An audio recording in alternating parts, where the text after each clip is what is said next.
참미의 주님 사랑합니다. 네, 오늘 우리 본당을 방문해 주신 관광을 오신 분들이 계시면 한번 이렇게 손들어 주시겠습니까? 예, 우리 이분들 위해 환영의 박수를 보내겠습니다. 네,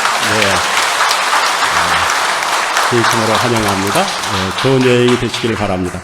우리 옆에 있는 분들과 인사 나눌까요? 한 주일 동안 잘 지내셨습니까? 늘 행복하시고 주님 안에서 기쁘고 은혜로운 나날이 되기를 기도 중에 함께 하겠습니다. 오늘은 연중 제30주일인데요. 그 옛날 한 3세기경에 그 중국에 서진이라고 하는 왕조가 있었습니다. 그 왕조에는 문신이자 학자인 부현이라는 사람이 있었는데요. 이 사람이 쓴 책이 한 권 있었습니다. 그것은 태자 소부잠이라는 책인데요. 그 책을 보면은 이런 글귀가 있다고 합니다. 군주자적 금묵자흑이다. 이런 내용입니다. 여기서 이 군주란 말, 이 주는 붉은 인주를 뜻해요. 우리가 도장을 찍을 때 그 붉은 인주 있죠? 붉은 인주를 뜻합니다. 그러면 그 붉은 인주에 가까이 가면이란 말이죠. 군주. 그 다음에 자적은 뭡니까? 자적. 그러면은 붉게 된다. 이런 뜻입니다. 금묵자흐이란 말은 이 묵은 먹을 뜻합니다. 우리가 붓고 씻을 때 있는 검은 먹 있죠? 그러니까 이 검은 먹에 가까이 가면 뭐가 된다고요? 자흑. 검게 된다. 검게 물든다. 자, 이 말을 우리가 좀 더 구체적으로 보면 우리가 이 삶을 살면서 의롭고 착한 사람을 만나면 어떻게 된다고요? 우리도 의롭고 착해질 수 있다. 이런 거고. 그런데 살다 보면은 착한 사람만 만납니까? 때로는 어렵고 어떤 악한 사람도 만나게 되고 불의한 사람도 만나게 되죠. 불의한 사람과 사귀면서 살면 어떻게 된다고요? 악해질 수 있다. 이런 거죠. 그러면 달리 말하면은 우리가 인생을 살면서 적어도 누구를 만나며 사느냐에 따라 가지고 우리 삶의 색깔과 형태와 질이 달라질 수 있다. 이런 말입니다. 그래서 오늘 강론은 주님을 만나서 축복된 삶을 살자는 주제로 함께 나누고자 합니다. 1960년대에 미국의 유명한 여배우가 있습니다. 누가 있을까요? 아이고, 잘하시네. 그래요. 마를린 몰로라는 분이 있습니다. 마를린 몰로라는 분 있죠. 그분은 굳이 우리가 설명을 하지 않아도 잘 압니다. 아주 굉장히 인기를 구가했던 분이셨죠. 그런데 당시에 마를린 몰로와 쌍벽을 이루던 여배우 한 사람이 있었습니다. 그분은 여러분들 모를 거예요. 누가 있을까요? 엘리자베스 테일러. 그분도 있겠죠. 그분도 있습니다. 그런데 오늘 이야기하는 마를린 몰로와 당시에 아주 쌍벽을 이루던 여배우는요, 여러분들이 잘 모르실 겁니다. 에반스 콜린이라는 분이에요. 에반스 콜린. 자, 이분은 굉장히 유명하셨는데요.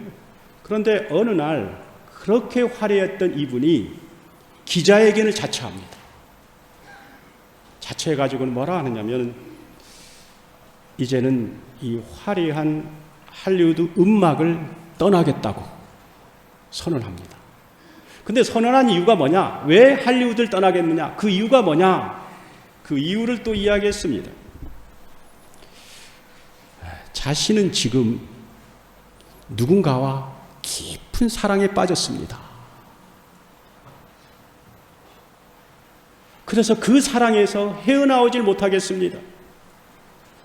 그래서 어쩔 수 없이 할리우드를 떠날 수밖에 없습니다.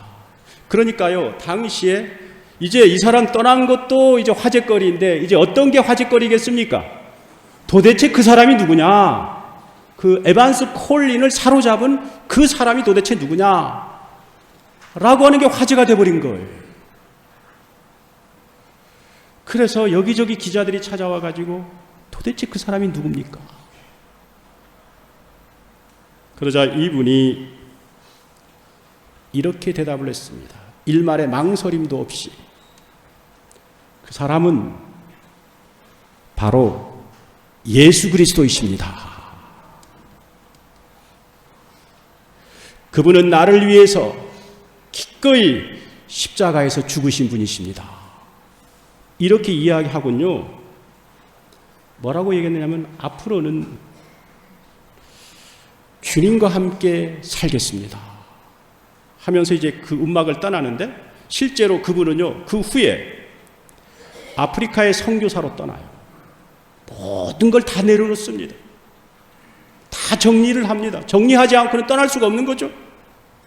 자기의 모든 것을 다 내려놓고 아프리카의 선교사로 떠나요.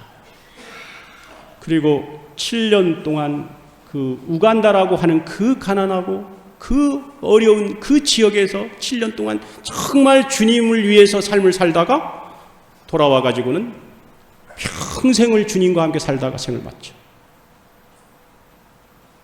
그런데 이분이 그 돌아와 가지고는 사람들이 궁금하잖아요. 어떻게 이 사람의 인생이 이렇게 바뀔 수 있을까?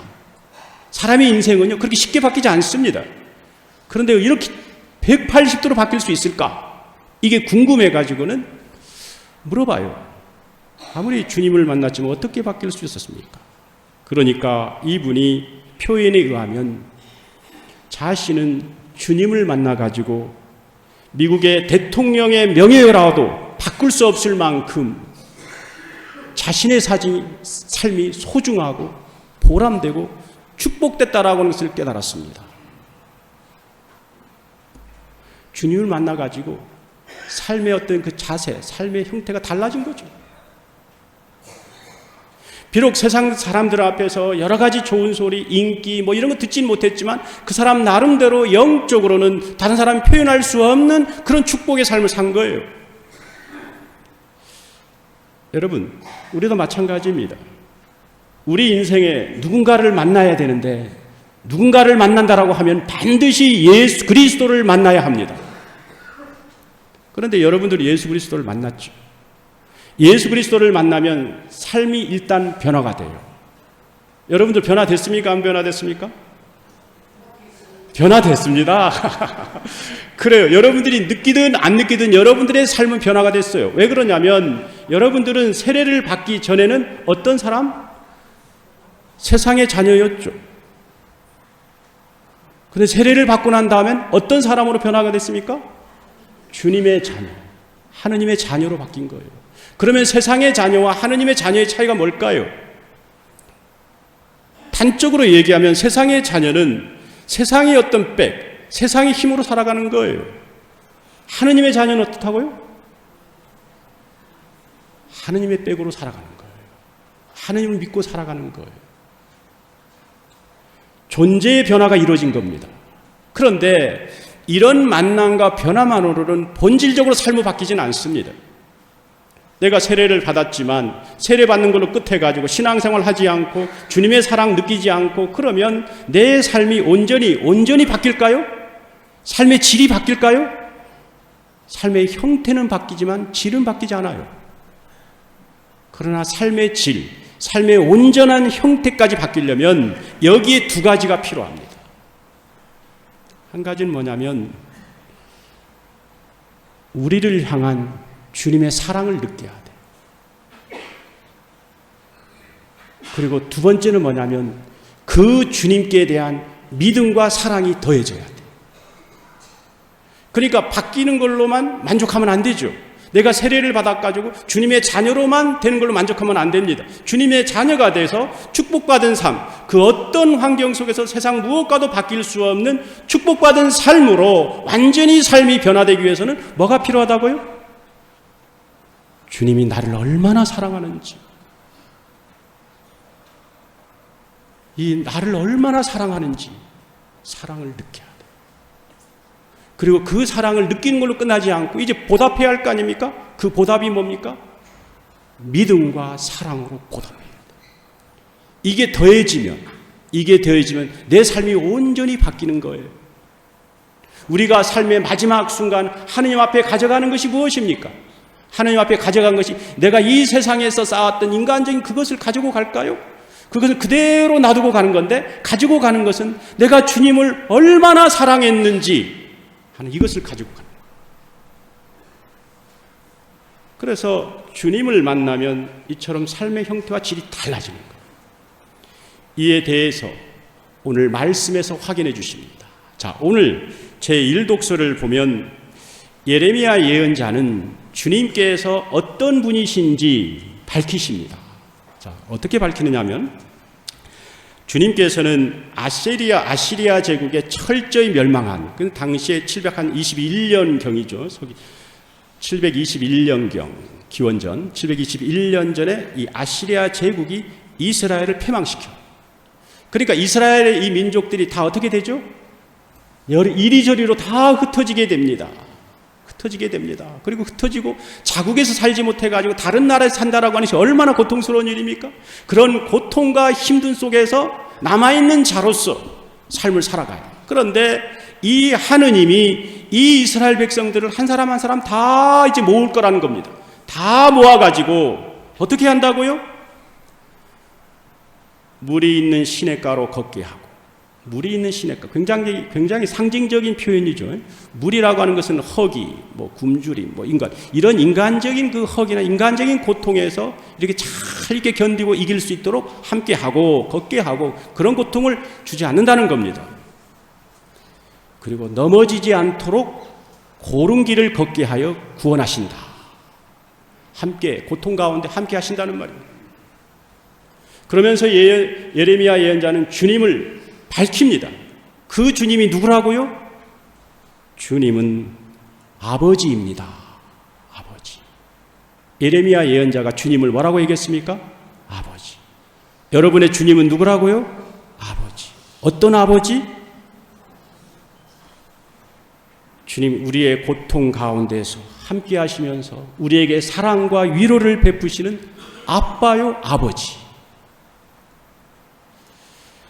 이 아버지 하느님, 이 아버지의 하느님의 이 사랑은 아들 예수 그리스도를 통해서 완성이 되는 거예요.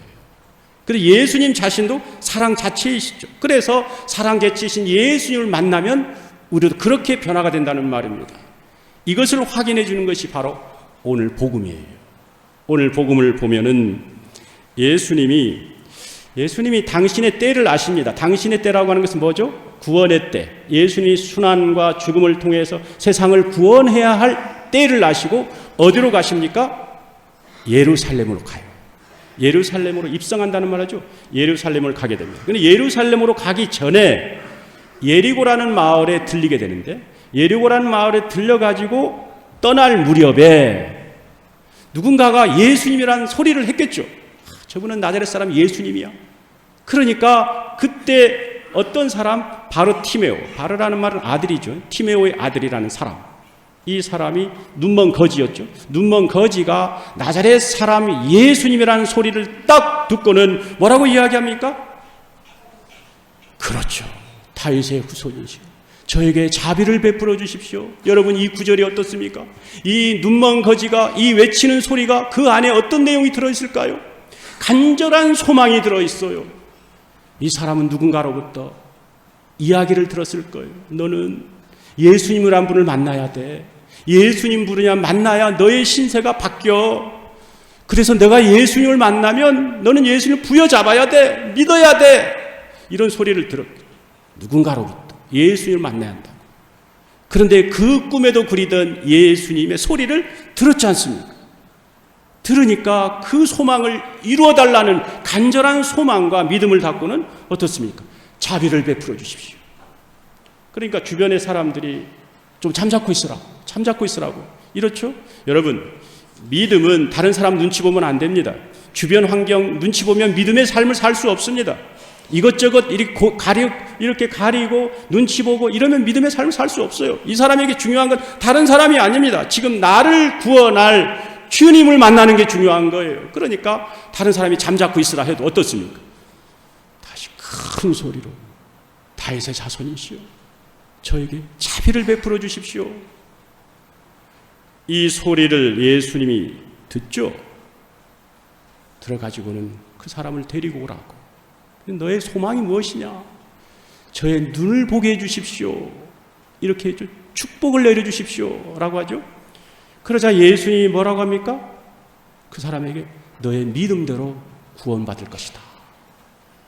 자, 이 사람이요, 주님을 만나긴 만났습니다. 만나긴 만났는데 무엇 때문에 구원을 받게 된 거죠? 눈을 보게 되고 주님을 따르는 그런 그 은총을 받게 된 거죠?